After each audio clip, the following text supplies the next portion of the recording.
Usai pembuatan rudal, Indonesia disorot Cina.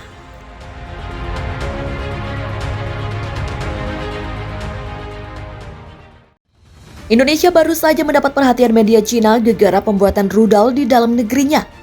Indonesia saat ini sedang melaksanakan pengembangan rudal anti kapal yang mungkin dasar pembuatannya berdasarkan C705 Cina. Rudal C705 Cina memang pernah diminati Indonesia selain dibeli juga transfer teknologi.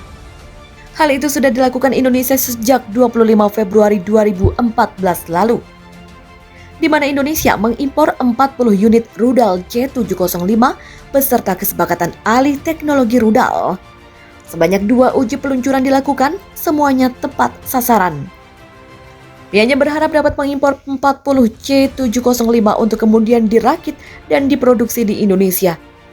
Saat ini, negosiasi transfer teknologi masih berlangsung. Indonesia sengaja menginginkan teknologi C705 sebagai dasar pembuatan berbagai macam jenis rudal.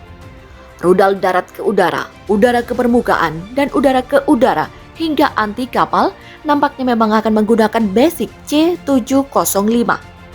Karena tidak semua negara mau membagikan teknologi rudal ke bangsa lain. Indonesia cukup beruntung bila Cina mau berbagi teknologi ini karena akan sangat berguna bagi kemandirian alutsista negeri ini di masa depan. Kementerian Pertahanan Indonesia mengorganisir kelompok penelitian dan pengembangan untuk merekayasa balik senjata peluru kendali untuk membangun industri pertahanan presisinya sendiri.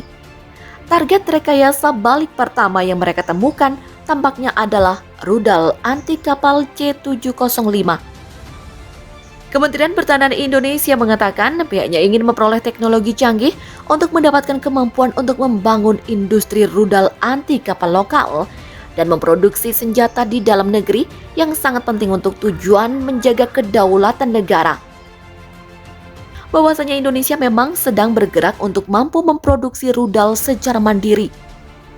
Dalam rangka meningkatkan kemampuan pertahanan negara, pemerintah, dalam hal ini Kementerian Pertahanan, melaksanakan pengembangan industri dan teknologi pertahanan guna mendorong dan memajukan pertumbuhan industri pertahanan.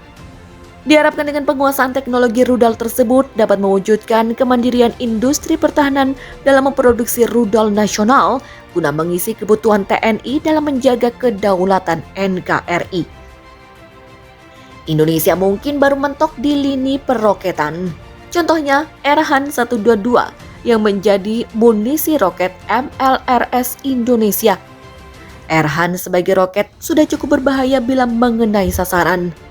Ia sudah digunakan resmi oleh militer Indonesia, khususnya Angkatan Darat. Dikutip dari pindad.com, Erhan mempunyai panjang 2,82 meter. Jarak tempuhnya bisa mencapai maksimal 32 km. Kecepatan lesatnya cukup membuat pening lawan yang berusaha menghindar karena sudah supersonik di angka Mach 2,95. Setiap warhead Erhan seberat 18 kg. Untuk memaksimalkan kemampuannya, Avibras Brazil melakukan alih teknologi munisi Erhan sebagai offset pembelian MLRS Astros. Luar biasanya pada Oktober 2015 lalu, Erhan diuji coba penembakan dari daratan untuk menyerang sasaran di lautan. Hal ini seakan menjadi pertanda kemungkinan hadirnya Erhan versi rudal. 5 unit Erhan 122B melalui pengujian yang bersifat ground to ocean dengan menggunakan 4 warhead berbeda. 1 unit dengan warhead inert atau dummy, 1 unit dengan warhead asap, 1 unit dengan warhead telemetri, dan 2 unit dengan warhead high explosive. Uji dinamis ini diharapkan akan menghasilkan data-data untuk mengetahui prestasi terbang roket, perilaku terbang roket, serta konsistensi performansi dan jarak jangkau. Untuk semakin membuat Indonesia bertaring, nampaknya negeri ini akan melakukan pembelian sekaligus transfer teknologi rudal dari Roketsan Turki.